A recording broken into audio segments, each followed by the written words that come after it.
আমরা বলেছিলাম যে বিশেষ করে গ্রুপ সি গ্রুপ ডি যারা মাইনে পাচ্ছে না তাদের সংসার চালাতে খুবই অসুবিধে হচ্ছে এবং কোর্টে যেহেতু কেসটা পেন্ডিং আছে সাবজুডিস আছে আমরা রিভিউ করেছি অ্যাপ্লিকেশন করেছি রিভিউয়ে যখন কেস হবে তখন মাননীয় আদালত যা আমাদের আদেশ দেবেন সেভাবেই আমরা করব কিন্তু ততদিন এই সংসারগুলো কি করে চলবে তাই আমরা যে সিদ্ধান্ত আপনাদের জানিয়েছিলাম একটা মিটিংয়ে যে আমরা গ্রুপ সি কে আমরা এর জন্য একটা স্কিম তৈরি করেছি কারণ এখানে তো কথায় কথায় পিল খায় সব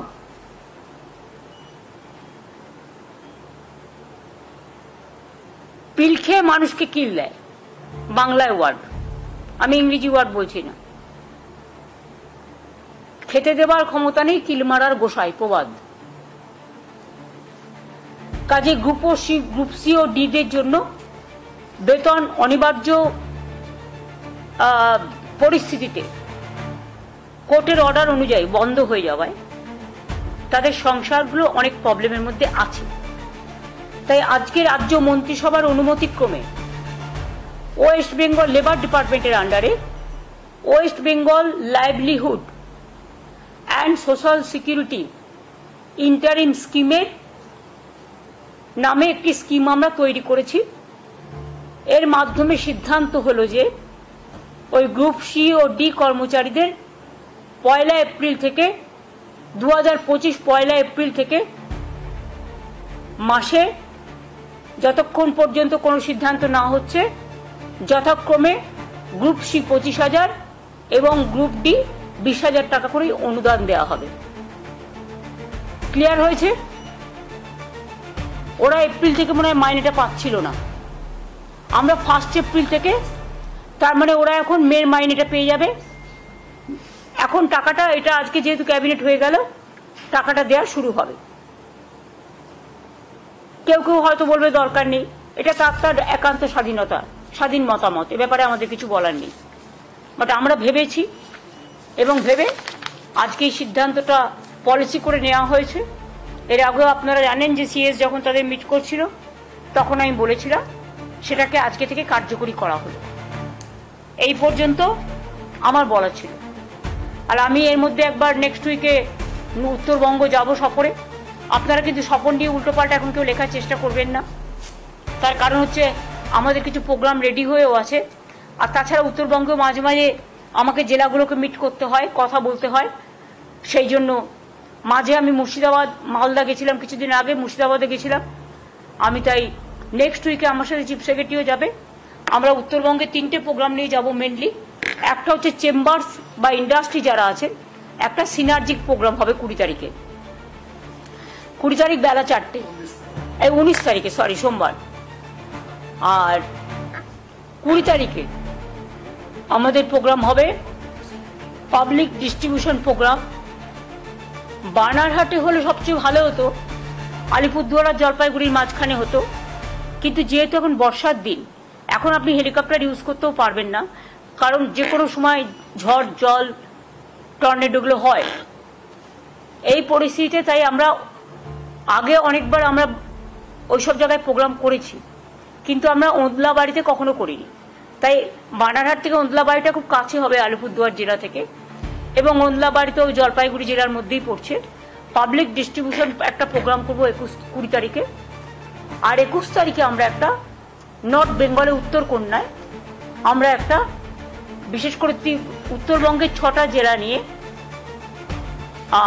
6টা কেন এখন তো হচ্ছে তোমার দার্জিলিং কালিম্পংকে নিয়ে 8টা হয়ে যাবে তাই তো দার্জিলিং তো আলাদা জেলা হয়ে গেছে কালিম্পং আলাদা জেলা হয়ে গেছে তাহলে কুচবিহার জলপাইগুড়ি আলিপুরদুয়ার দার্জিলিং কালিম্পং এর পক্ষে থেকে জিটিএ থাকবে জিটিএ চেয়ারম্যান এবং সেক্রেটারি থাকবে আর উত্তর দিনাজপুর দক্ষিণ দিনাজপুর এবং মালদা আমরা ভার্চুয়ালি করব কারণ এই সময়টা সবার এলাকা ছেড়ে আসাটা ঠিক নয় শিলিগুড়ি থেকে কুচবিহার বা আলিপুরদুয়ার বা জলপাইগুড়ি 2-2.5 ঘন্টার মধ্যে পৌঁছে যাওয়া যাবে উত্তরকন্যা তো জলপাইগুড়ির মধ্যেই শিলিগুড়িও কাছে আর শুধু আলিপুরদুয়ারটা কুচবিহারটাও এখন 2 ঘন্টার মধ্যে পৌঁছে যাওয়া যায় কারণ হাসিমারার ওখান দিয়ে রাস্তা আছে, আলিপুরদুয়ারের ওখান দিয়ে রাস্তা আছে, কাছাকাছি হয়ে যায়। এখন রাস্তা ভালো করে দেওয়া হয়েছে।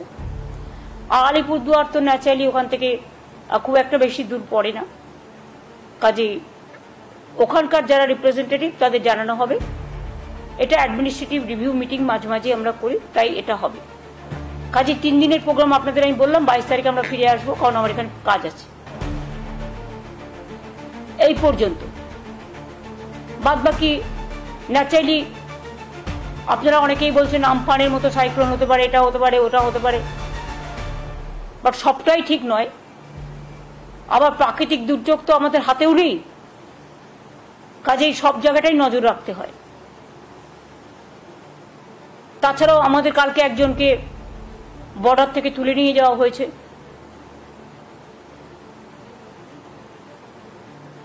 যদিও তার নিজের জমিতে সে চাষ করছিল। আমি সিএসকে বলবো প্রপার জায়গায় কথা বলতে। এ নিয়ে আমি আর অন্য কিছু বলতে চাই না। আমরা আমাদের সেনাবাহিনীর সকলকে সলিডারিটি জানাচ্ছি, অভিনন্দন জানাচ্ছি। যে শহীদরা প্রাণ দিয়েছেন, এটা আমরা ক্যাবিনেটেও বলেছি, আলোচনা আমরা রেজুলেশন নিয়েছি, এবং যারা শহীদ হয়েছেন তাদের সকল পরিবারকে আমরা শ্রদ্ধার্ঘ্য নিবেদন করে শহীদ তর্পণের জন্য আমরা প্রস্তাবও নিয়েছি, শহীদদের শ্রদ্ধা জানিয়ে। এই পর্যন্ত।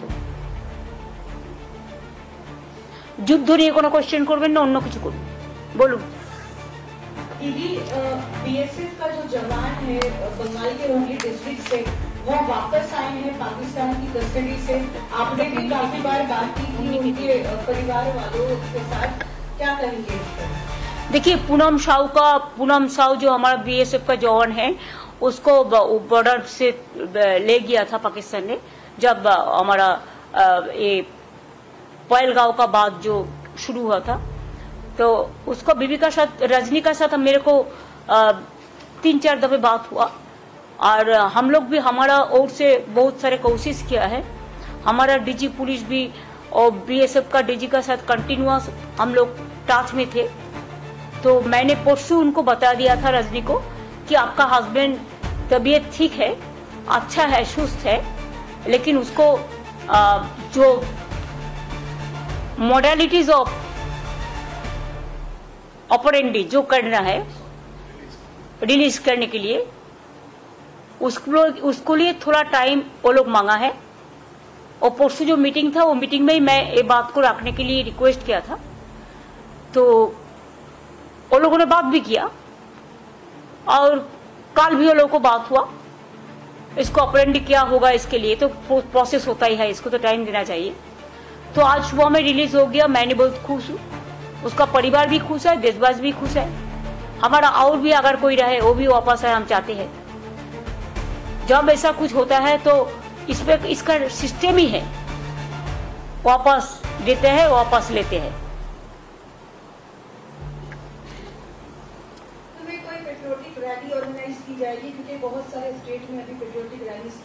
That our party is doing, yes. Saturday and Sunday from 3 o'clock to 5 o'clock. They will do. It is to give pay the solidarity to the Jawans, and number 2, condolences for the brave Jawans who sacrificed their life for the country, the motherland. उसका परिवार कोई है तो उसको घर में जाके भी उसको श्रद्धांजलि निवेदन करेंगे। हम पॉलिटिकल ओर से बात को नहीं देखते हैं, बहुत सारे लोग देख रहे हैं। आप लोगों ने देखा, आज तक मैं कोई टिप्पणी भी नहीं काटा, मैं मेरे को पार्टी को भी नहीं कहने दिया, गवर्नमेंट का साइड में से भी कोई कुछ नहीं बोला। लेकिन देश को, जवान को श्रद्धांजलि, और जो सैक्रिफाइस किया है देश के लिए, जिंदगी चला गया, उसको तो श्रद्धांजलि देना हमारा कर्तव्य है।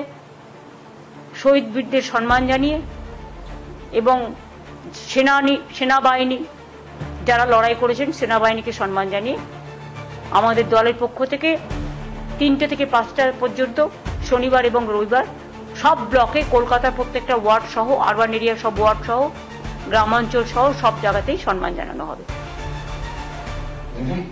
উনি বর্ডার থেকে যে তুলে নিয়ে যাওয়ার ঘটনাটা বলে বাড়ির লোক প্রচন্ডই চিন্তিত। প্লিজ এটা নিয়ে আমি কিছু বলবো না, এটা গভর্নমেন্ট টু গভর্নমেন্ট কথা বলবো, ঠিক আছে?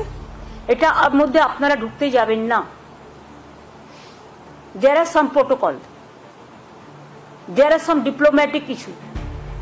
এটা বেটার যত আপনারা এটা নিয়ে কন্ট্রোভার্সি ক্রিয়েট না করেন, এটাতে আশা করি আপনাদের টিআরপি বাড়বে না। শান্ত থেকেও সংযত থেকেও অনেক কাজ করা যায়।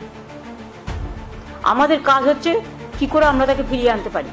আর যারা ধরিয়েছে তাদের তো আমি চিহ্নিত করেছি, তারা কারা? ঘরের শত্রু বিভীষণ, আর কিছু বললাম না। শুনুন, কে দেশি আর কে বিদেশি এটা চিহ্নিত করার অধিকার কোনো পার্টির নেই। আর তার যদি নাই থাকতো তাহলে সে জমিতে চাষ করছে কি করে? তার নিজের জমি থেকে তো তুলে নিয়ে গেছে।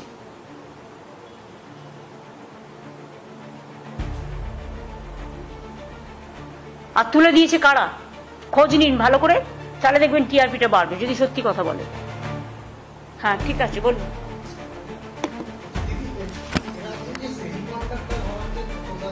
সেগুলো already on process, already on process. Ukraine ইয়েছে আপনারা জানেন, দুটো প্রপোজাল ছিল এবং that is already on process. একটু শিল্পটাকে ঘিরে এই যে শিল্পের একটা আলয় তৈরি হয়েছে, সবসময় আমি দেখি নেগেটিভিটি এত বেশি আপনাদের মধ্যে। সরি, আমি সবাইকে বলছি না, কিন্তু মানুষ কখনো কখনো পজিটিভিটিটাও চায়। পজিটিভ খবরগুলো তো দেওয়ার চেষ্টা করুন। যা বলে দেবে তাই করতে হবে, আর অন্য কারোর কথার কোনো দাম নেই। Thank you so much.